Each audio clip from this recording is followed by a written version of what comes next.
Asia cup 2022 के बड़े टाकरे के हवाले से खुसूसी ट्रांसमिशन।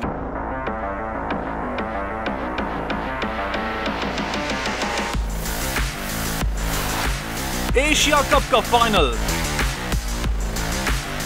पाकिस्तान श्रीलंका में होगा मुकाबले का जोर। बाबर आजम की कप्तानी में आज पाकिस्तान मैच जरूर जीतेगा।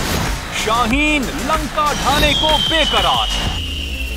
फेवरेट टीम्स किसकी कौन सी है? श्रीलंका की टीम भी है तैयार।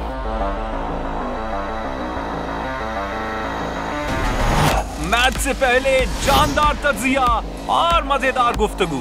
कौन सी टीम तगड़ी है? अपना परफॉर्म करें, अच्छा खेलना है और इंशाल्लाह हम जीतेंगे। देखिए इतवार शाम 4 बजे से खुसूसी नशरियात सिर्फ गोल न्यूज पर।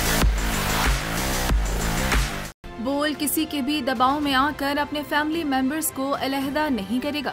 बोल हमेशा आवाम की आवाज बनता रहेगा और आवाम के मसाइल दिखाता रहेगा। बोल की आवाम से खुसूसी दुआओं और साथ देने की अपील। सबसे ज्यादा व्यूज, सबसे ज्यादा रील्स और सबसे ज्यादा रेटिंग के साथ बोल अब भी नंबर 1 पोजीशन पर बरकरार।